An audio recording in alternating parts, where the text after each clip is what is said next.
Baik, Assalamualaikum warahmatullahi wabarakatuh. Kami di sini dari kelompok 3 Administrasi Basis Data TIC, dan di sini kami akan menjelaskan mengenai studi kasus keamanan basis data di DB2.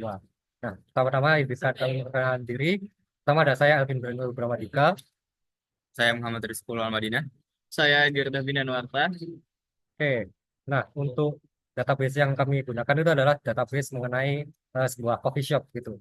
Jadi di sini ada beberapa tabel-tabel yang fungsinya itu untuk mengelola sebuah coffee shop. Jadi ada tabel order, kemudian ada tabel payment, ada user order, ada shop menu detail, dan payment detail.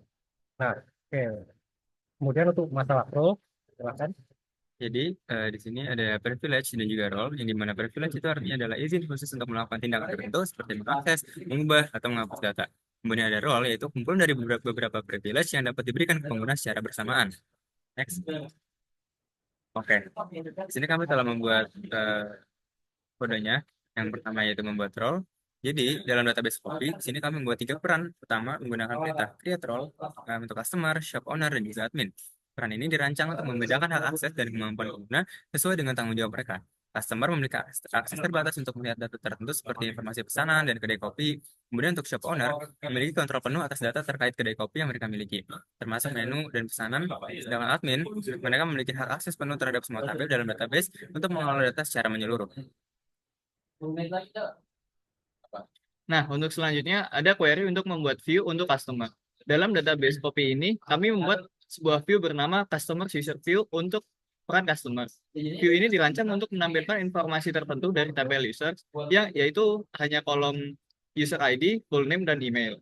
Dengan cara ini, kami bisa membatasi akses pelanggan hanya pada data yang relevan, sehingga informasi sensitif lainnya di tabel user tidak dapat diakses oleh mereka, sehingga dapat menjaga keamanan dan privasi data pengguna. Tugas selanjutnya itu untuk mengatur hak akses untuk customer. Yang dimana di sini kami memberikan hak akses tertentu kepada peran customer di database copy kami. Yang dimana ini itu untuk memastikan mereka hanya dapat melihat data yang relevan bagi mereka. Kami memberikan izin select pada view customer research view yang memungkinkan pelanggan melihat informasi pengguna yang terbatas. Selain itu, kami juga memberikan akses select pada tabel orders dan juga payments, serta view customer coffee shops view sehingga pelanggan dapat melihat data pesanan, pembayaran, dan daftar kedai kopi yang tersedia. Dengan pembatasan ini, kami memastikan bahwa pelanggan hanya memiliki akses terbatas dan terkendali sesuai dengan kebutuhan mereka. Lalu selanjutnya ada query untuk membuat view dan hak akses untuk shop owner.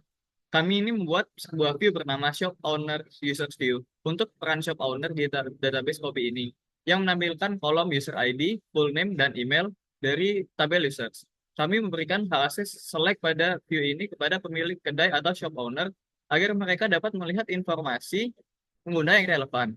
Selain itu, kami memberikan hak akses penuh, yaitu select, insert, update, dan delete kepada shop owner pada tabel coffee shops dan menus, sehingga mereka bisa mengelola data kedai kopi dan menu mereka secara lengkap.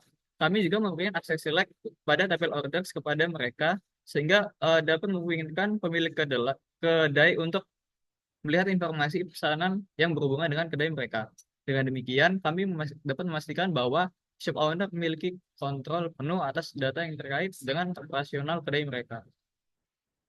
Oke, untuk selanjutnya yaitu mengatur hak akses penuh untuk admin. Di sini kami memberikan hak akses penuh kepada peran admin di database copy.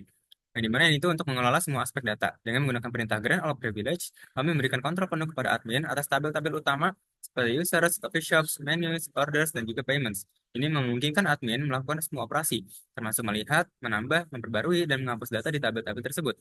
Dengan akses ini, kami memastikan bahwa administrator memiliki otoritas penuh untuk mengelola dan memelihara sistem database secara menyeluruh, menjaga integritas dan juga kelancaran operasional. Selanjutnya ada query untuk menetapkan role kepada pengguna. Kami menetapkan peran yang sesuai kepada masing-masing pengguna di database copy ini dengan menggunakan perintah grant. Kami memberikan peran customer kepada pengguna, user customer, shop owner kepada user shop owner, dan admin kepada user admin. Dengan demikian, setiap pengguna dapat mendapatkan hak akses dan wewenang yang sesuai dengan perannya, sehingga memungkinkannya untuk mereka untuk berinteraksi dengan database sesuai dengan batasan dan tanggung jawab yang telah ditentukan. Langkah ini memastikan bahwa akses terhadap data dan fitur diatur sesuai dengan kebutuhan dan peran masing-masing pengguna. Selanjutnya itu kami mengaktifkan RCAC. Yaitu kami mengaktifkan kontrol akses baris atau row access control dan juga kolom access control pada tabel yang relevan di database copy. Yang dimana itu untuk meningkatkan keamanan data. Dengan menggunakan perintah alter table, kami mengaktifkan kontrol akses baris pada table orders dan payments yang memungkinkan kami membatasi data yang dapat dilihat oleh setiap pengguna berdasarkan kriteria tertentu, seperti identitas mereka. Selain itu, kami mengaktifkan eh, kolom kontrol akses pada tabel user sehingga akses ke kolom sensitif dapat diatur dan juga dibatasi sesuai dengan hak setiap pengguna. Langkah ini memastikan bahwa data sensitif hanya terlihat oleh pengguna yang berwenang, kemudian juga untuk menjaga privasi dan keamanan informasi dalam sistem. Baik, selanjutnya ada membuat RCC untuk customer. Yaitu kami buat aturan row access control atau RCC khusus untuk peran customer di tabel orders di database copy ini dengan menggunakan perintah create permission. Aturan ini yang diberi nama orders customer access membatasi akses pelanggan hanya pada data pesanan yang terkait dengan akun mereka sendiri. Kondisi for rows where user ID sama dengan session user dapat memastikan bahwa setiap pengguna hanya dapat melihat baris data di tabel orders yang sesuai dengan user ID mereka sendiri. Aturan ini diterapkan untuk semua bentuk akses sehingga data pesanan tetap aman dan terbatas sesuai dengan hak akses yang diberikan.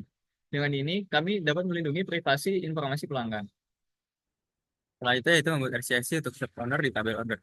Jadi di sini kami membuat aturan RCIC atau Row Access Control untuk peran shop owner di tabel orders pada database copy dengan perintah create permission. Aturan ini yang dinamakan order shop owner access memastikan bahwa pemilik kedai hanya dapat memperoleh data pesanan yang terkait dengan kedai kopi mereka. Kondisi for rows where access menggunakan subquery untuk memeriksa apakah shop ID dalam tabel orders cocok dengan shop ID dari tabel copy shops yang dimiliki oleh si session user, pemilik kedai atau pemilik kedai yang sedang aktif. Dengan aturan ini, kami memastikan bahwa shop owner hanya bisa melihat pesanan yang relevan dengan kedai kopi yang mereka kelola, menjaga agar informasi tetap terfokus dan aman sesuai dengan hak akses mereka. Baik, selanjutnya yaitu menyembunyikan kolom password dengan kolom akses control. Kami membuat kolom akses kontrol di database copy ini untuk melindungi data sensitif dengan menyembunyikan kolom password hash di tabel users. Dengan menggunakan perintah create view, kami dapat membentuk view pertama user masuk view. Dalam view ini, kolom password hash disembunyikan dan hanya akan menampilkan null jika ada sesi pengguna yang aktif, yaitu session user is not null. Data lain seperti user ID, full name, dan email akan tetap ditampilkan. Dengan langkah ini, kami dapat memastikan bahwa informasi kata sandi pengguna tidak dapat diakses secara langsung, sehingga dapat menjaga keamanan dan privasi data pengguna dalam sistem. Nah, baik. Nah, setelah semua query SQL itu kita jalankan, selanjutnya yang kita lakukan adalah membuat akun untuk tiap tipe role-nya. Nah, yang pertama kali kita buat adalah customer. Nah, di sini caranya adalah kita membuat sebuah user baru di Linux, di command line Linux-nya. Nah, di sini kita namai dengan nama Bambang Customer. Nah, kemudian setelah itu kita set passwordnya, dan setelah kita nge-set username dan password, selanjutnya adalah kita memberikan role kepada si Bambang ini. Caranya adalah kita masuk ke DB2 sebagai DB2 in1, kemudian kita grant role sebagai customer kepada user yang bernama Bambang Customer. Nah, setelah apa perintah ini dijalankan, ketika kita cek, maka si Bambang ini akan memiliki role name sebagai customer seperti itu. Nah, selanjutnya untuk shop owner juga sama. Di sini namanya Heru. Kita set akunnya, kemudian kita set passwordnya, kemudian kita grant role kepada si Heru ini sebagai shop owner. Oke, lanjut. Nah, kemudian untuk admin juga sama. Di sini James, kita kasih password, kemudian kita grant sebagai admin, dan ketika kita cek nanti role name dari si James ini akan menjadi admin seperti itu.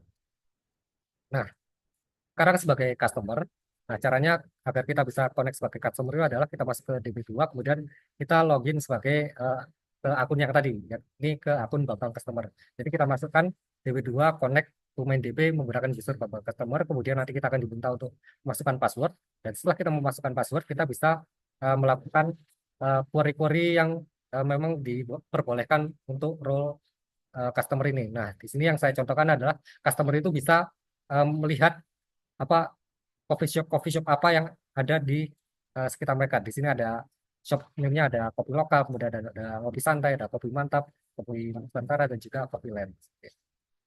Nah, kemudian kalau untuk sebagai owner, sini yang saya contohkan adalah dia bisa memodifikasi data dari shopnya begitu. Nah, di sini saya contohkan si shop owner itu mengganti nomor telepon dari coffee shop dengan ID sekian. Sehingga nanti nomor teleponnya akan berubah menjadi 123456789 seperti itu. Nah, kemudian kalau untuk admin, di sini mereka bisa mengubah semuanya, termasuk data-data dari row yang lain. Nah, di sini Cak, yang saya contohkan adalah seorang admin itu bisa merubah data nomor telepon dari user lain. Nah, jadi di sini saya contohkan seorang admin itu mengupdate data user, mengupdate nomor teleponnya dengan 0123456789 untuk user ID sekian. Dan ketika kita cek, kita select full name dan dan phone number dari user ID tersebut. Nah, di sini akan terlihat bahwa John Doe. Nah, nomor teleponnya sudah berubah ke yang kita ganti tadi. Seperti itu. Oke. Eh, Cukup sekian presentasi dari kami. Kurang lebih mohon maaf. Assalamualaikum warahmatullahi wabarakatuh.